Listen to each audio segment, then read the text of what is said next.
economics and our rendering of capitalist theory is inherently broken. That's the argument of many economists, including my guest Mark Blyth, Professor of International Political Economy at Brown University.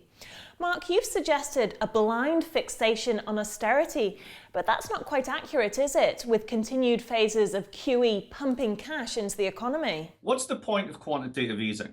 Well, you can go through the whole thing about boosting asset prices and trickle-down growth, but the point of it really is it's the sterilization of government debt. That's really what it does. Now, if you're already making sure that your debt's not getting any bigger because you're quantitatively easing to equivalent of the rate of growth in the debt, which is what Britain has been doing since it started QE, which is why its debt profile is flat, why then do you need to do tight fiscal at the same time? If the whole argument for tight fiscal policy, austerity, is that you need to reduce the debt and QE has basically made your debt flat, then it becomes redundant. The only reason you're doing it is what we used to call class warfare. You want to kill the welfare budget. You've queried economic models, quite rightly so, but this is a young human science. What's your thoughts on behavioural economics? I think it's a very, very good idea, but the problem with it is it's basically turning economics into psychology. Economics' claim to fame is that it has a general theory and very special theories coming from that, based from sort of ROW, general equilibrium, macro, and so on. And there's no such thing as adding up all the error rates that you get when people don't conform to the model, which is kind of what behavioralism does. And then you get to a kind of behavioral de Broglie or set of general set of equations that you can work from in the way that economics currently does. So I like behavioral economics because if it succeeds, it will probably end up destroying economics.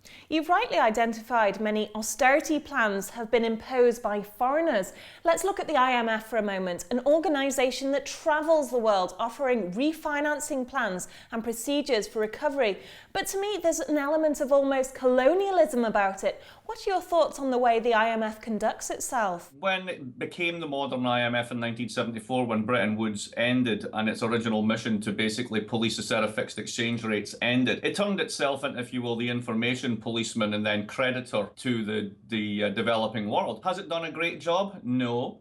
Would private markets have done a better job? Well, one way to look at it is the largest developmental project in the world that's ever been successful has been China. And simply opening up and then allowing cheap labor into the global economy has turned them into the largest economy in the world and has taken 400 million people out of poverty. So if I have a choice between the IMF and markets, I'll go with markets. You've made reference to a number of historical crises, but Kenneth Rogoff has quite famously argued this time is different. Can we really learn so much from history, or collectively are we at a new debt level and structurally unique, as Rogoff suggests? Well, remember that his point is in the book is to say this time is different as a fallacy, that this time it never is different. So basically what he's saying is, these things are hardy perennials or constant features. And they are. What's unprecedented this time is the way that over the past 30 years, finance has been allowed to build itself into, if you will, a volatility machine whose insurance policy is the taxpayer. I think that's the unprecedented part, and we still haven't got to grips with that with any of the post-crisis reforms. I should argue the problem perhaps you're alluding to is one of a failing of the distribution and redistribution of wealth.